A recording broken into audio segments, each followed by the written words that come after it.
Sasa. So. Niete. Nini weka hiyo bwana. Ama ngoja sema tupige kati tena. Huyu jamaa anapenda ngoja tupige kati.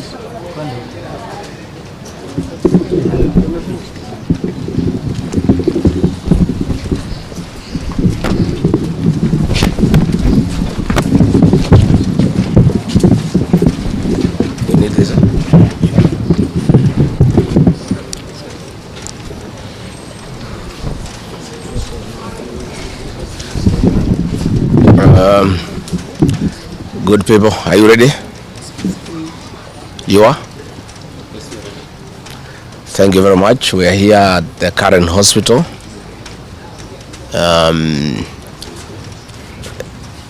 To see the Honorable George Koiburi, the Honorable Member of Parliament for Juja, who was brought here in critical condition. Last Friday, the Honorable George Koiburi had a function in his constituency in a place called Kachororo, and he had a serious engagement with his constituents. In fact, had the opportunity to address those people through the phone. And after he left the ceremony, he was accosted by officers from the DCI who chased him, and he was able to escape using a motorbike with the help of the local constituents. His vehicle was impounded and his driver was arrested. That vehicle is still in the hands of the DCI. And on Sunday, when he was in church, immediately after the service, 2 undercover agents of a killer squad that has been put in place to deal with elected leaders who are not supportive of William Ruto abducted him in full glare of the church members, and in the process almost harmed his wife. It is not known where he was taken to, but after a serious search early this morning, he was found in a coffee plantation in Kibichoi, that is in the Githongori constituency, badly beaten and in very serious condition. He was taken to a hospital for first aid and later brought here where he was admitted. And I've just seen him and I've talked to the doctors, and they have confirmed that the Honorable George Koiburi was tortured by professionals. He has serious soft tissue injuries. This is torture normally done by professionals. He has lost his voice, and the doctors are working round the clock to restore his vocal cords. And the Honorable Koiburi has been able to communicate through writing because he is not able to speak. That some chemical was administered through inhalation, and the doctors have told us that preliminary investigations confirm that that chemical has interfered with his vocal cords. The doctors have assured us they are doing everything within their power to make sure that he is out of danger. They have taken blood and urine samples to private laboratories, different ones, so that they can establish what could have happened in matters poisoning. You remember last weekend I said that a special squad had been set aside and now we have confirmation that President William Ruto, CS for Interior Kipchumba Murkomen, and the Deputy Inspector General Mr. Eliud Langat, all from the Kalenjin community, have put up a squad to deal with leaders who are opposed to this regime.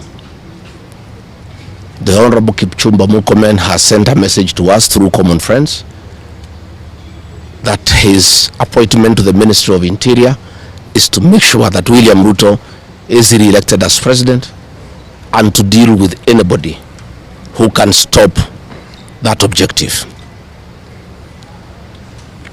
Officers from the National Police Service has confirmed to us that a special squad of 20 police officers from the Nandi sub-ethnic community are the ones behind the abduction of George Koibori, and they are the ones that were deployed in Kakamega to target the Honorable John Methu and Karungo Athangwa. Specifically, there were about 300 police officers who were deployed in Kakamega, but 20 police officers from the Nandi sub-ethnic community under the direct command of the Deputy Inspector General, Eliud Langat, and reporting to Kipchumba Murkomen and William Ruto, had been assigned to harm the Senator for Nyandarua and the Senator for Kiambu because of their vocal stand against this regime.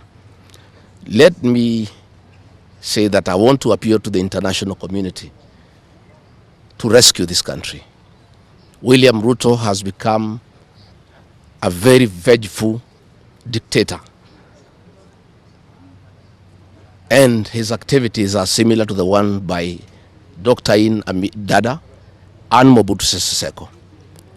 And the level of impunity in this country, if the international community does not come through for the people of Kenya, we are going to have not just killings, but maiming of elected leaders. What has happened to the Honorable Koimburi is a very deliberate attempt by William Ruto, Kipchumba Murkomen, and Langat to scare leaders who speak out. It is meant to scare them. It is meant to sell them fear so that they can stop agitating for the liberation of this great republic. And I want to say that William Ruto must know it is these leaders, it is not these leaders who are against his rule. It is the people of Kenya. These leaders are simply articulating what the people of Kenya are saying. And even if he targets these leaders to kill them, to maim them, he cannot do the same to each and every Kenyan. And I want to tell him to stop spreading the narrative that the rebellion against him is coming from the people of Mount Kenya region. This rebellion is across the country, from Western Kenya, Coast Province, Northeastern, Nyanza, including his native North Rift and South Rift. Members of the Kalenjin community are also up in arms because of the misuse of public resources, mismanagement of the economy, and the fact that there is no work going on in this country. So let me appeal to the international community to take a great interest in what is happening in Kenya. And we have seen what is happening in the neighboring countries, in Tanzania, the suppression of civil society, and all those things are stemming from here in Kenya. William Ruto has become intolerant. He cannot take criticism. And the reality of one term is slowly sinking into him, that has sent him into serious desperation, that he has now formed a killer squad of his sub-ethnic community of the Nandi to deal with leaders. Let me ask the people of Kenya to be calm. I want to ask the supporters of the Honorable Koimburi to stay calm. We'll do everything possible to make sure that we are more careful in the face of the repression that is going on.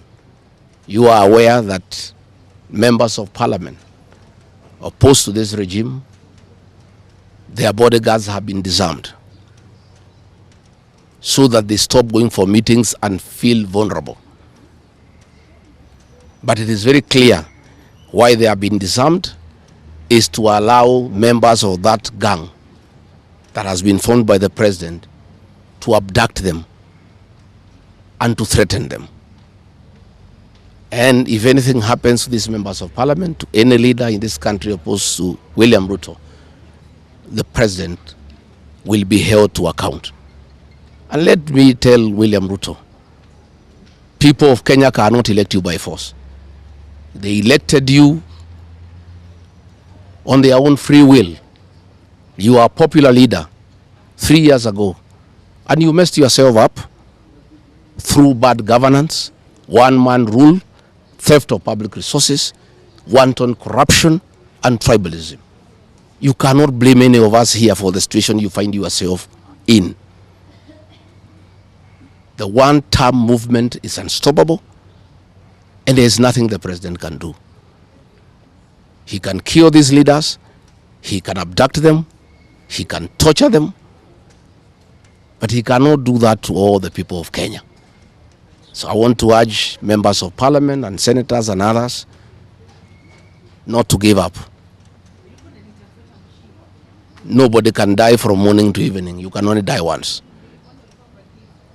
And the tree of liberation will be watered by blood. The Honorable George Koiburi is a hero of the Kenyan people. What he has undergone, the torture, the pain he is in, the anguish to his family members is not in vain. This liberation will take place, it will happen. And let me conclude by asking the Kenyan people not to be intimidated. Kenya is a constitutional democracy. They are entitled to cast their vote the way they want. And William Ruto cannot force the people of Kenya to elect him. And there is nothing he can do about it.